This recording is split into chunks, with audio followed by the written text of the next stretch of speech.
Shalom Bapak Ibu Saudara-saudaraku yang dikasihi Yesus Kristus. Selamat pagi, senang sekali kalau kita masih terus bertemu dalam renungan firman Tuhan yang akan selalu meneguhkan, bahkan memberikan hikmat kepada kita supaya kita mengerti apa yang sudah ditentukan oleh Yesus bagi orang-orang yang menerima dan percaya kepadanya.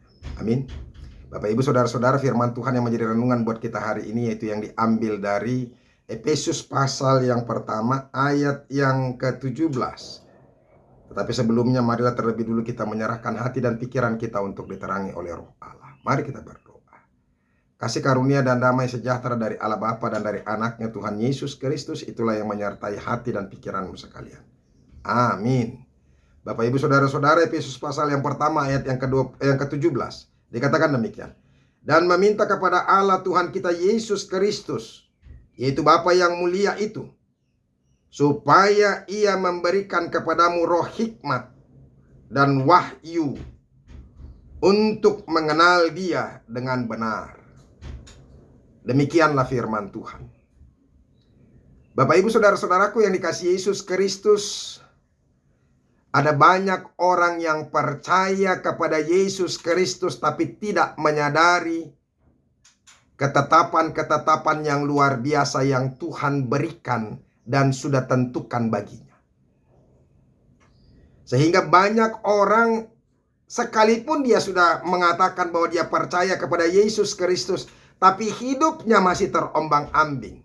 Tapi hidupnya penuh dengan pergumulan. Dia tidak bersukacita, dia tidak bahagia, apalagi tinggal dalam damai sejahtera.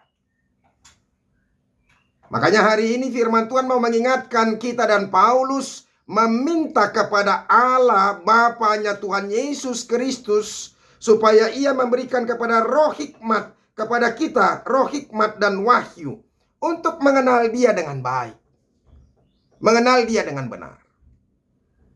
Saudara-saudara, kalau kita tahu bahwa panggilan Yesus kepada orang-orang percaya yang menerima Dia menjadi Tuhan, bahwa itu bukan hanya sekedar soal soal dosanya sudah dihapuskan, dia sudah tidak lagi menjadi bagian orang yang terhukum.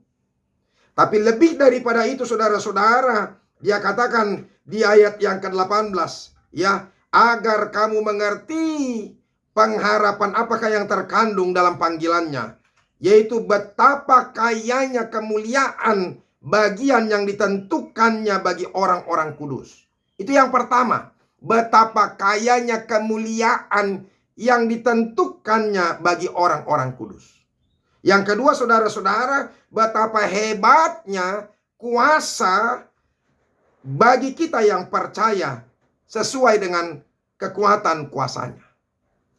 Jadi dua hal itu sebenarnya sudah ditentukan kepada kita. Betapa kayanya kemuliaan yang sudah ditentukannya bagi orang-orang yang percaya kepadanya.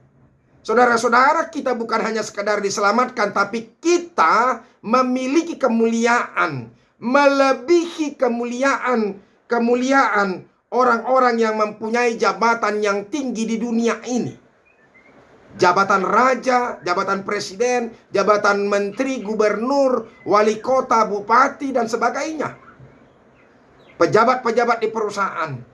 Kemuliaan presiden itu hanya terjadi ketika dia menjabat jadi presiden. Setelah itu, maka kemuliaannya akan hilang.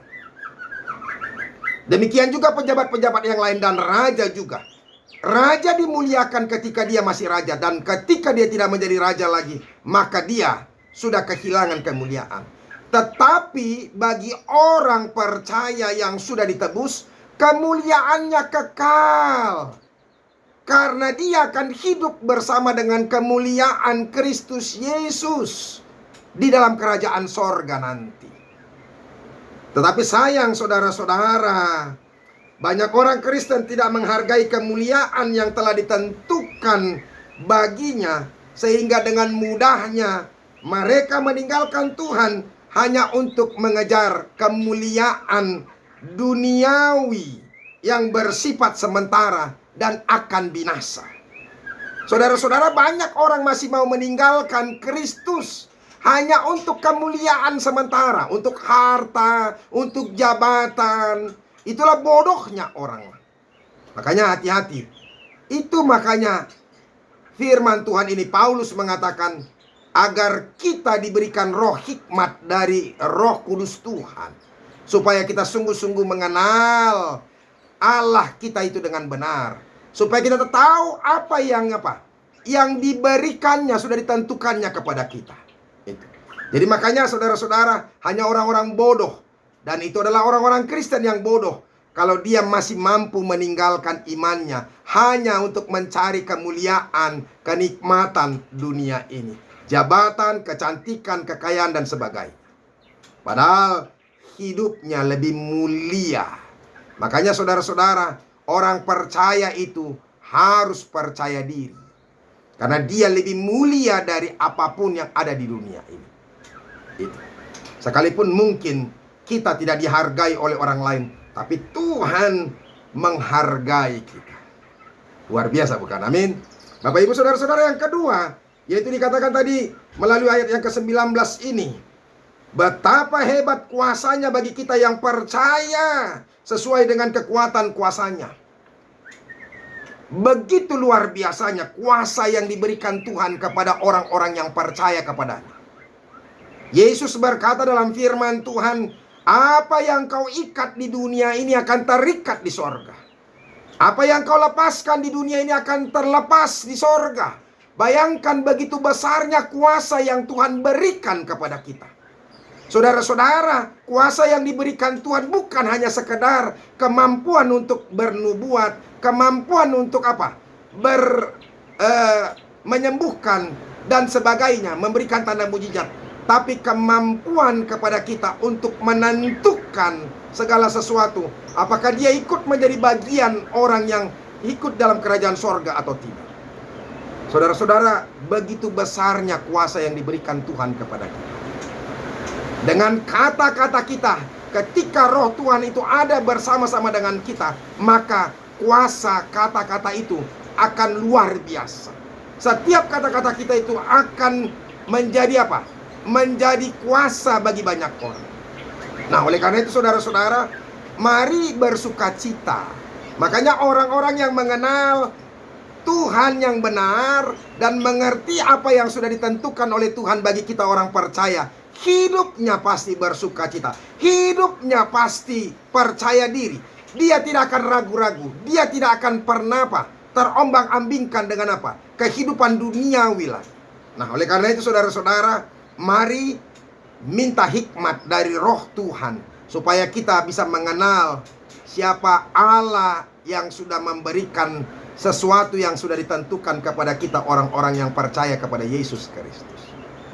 Luar biasa bukan? Amin.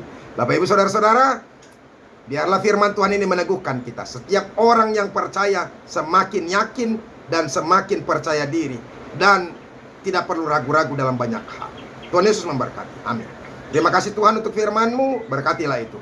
Ajar kami untuk sungguh-sungguh mengenal Engkau melalui pengetahuan hikmat yang diberikan oleh Roh Kudus itu kepada kami, sehingga kami tahu apa yang sudah ditentukan oleh Allah bagi kami, dan sehingga kami hidup penuh dengan sukacita dan damai sejahtera. Kami yakin kemanapun kami pergi. Terima kasih Yesus. Amin.